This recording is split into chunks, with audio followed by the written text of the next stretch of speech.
کر لیا ہے، اب میں حکیم بنوں گا۔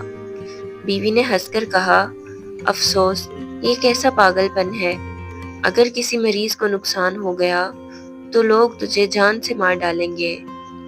جولاہا بولا کہ اب میں نے ٹھان لیا ہے اور اب اس کے بغیر چارہ نہیں۔